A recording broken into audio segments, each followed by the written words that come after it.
என்ன யோசிச்சுட்டு இருக்க? நம்ம நாட்டு வறுமையை போக்க என்கிட்ட சூப்பர் ஐடியா இருக்கு. அப்படி என்ன ஐடியா?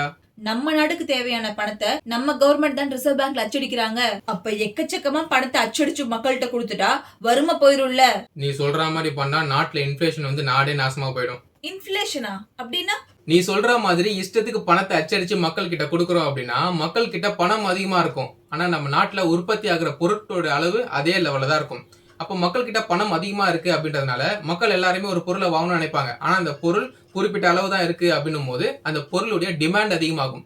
டிமாண்ட் அதிகமாச்சுன்னா அந்த பொருளுடைய விலையும் பயங்கரமா அதிகமாயிட்டே போகும். இப்படி நாட்டுல எல்லாமே விலைவாசி பயங்கரமா ஏறி நிற்கும். இதுக்கு பேர் தான் இன்ஃபிளேஷன்.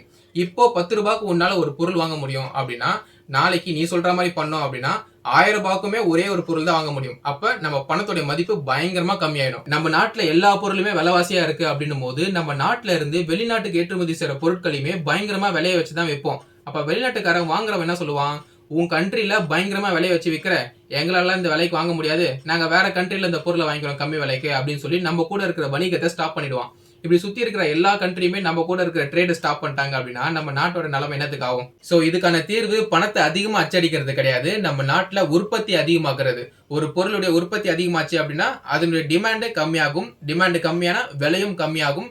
விலை கம்மியானா எல்லாராலையுமே அந்த பொருளை வாங்க முடியும்.